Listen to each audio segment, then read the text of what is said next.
Tę pszczółkę, którą tu widzicie, zowią mają.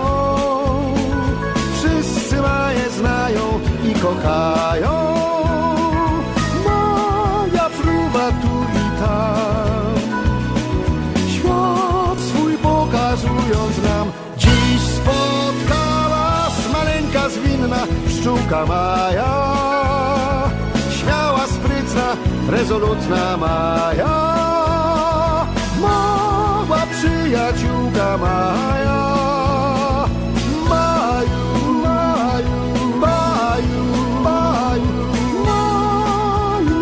Cóż zobaczymy dziś? Tę pszczółkę, którą tu widzicie, zowią Mają.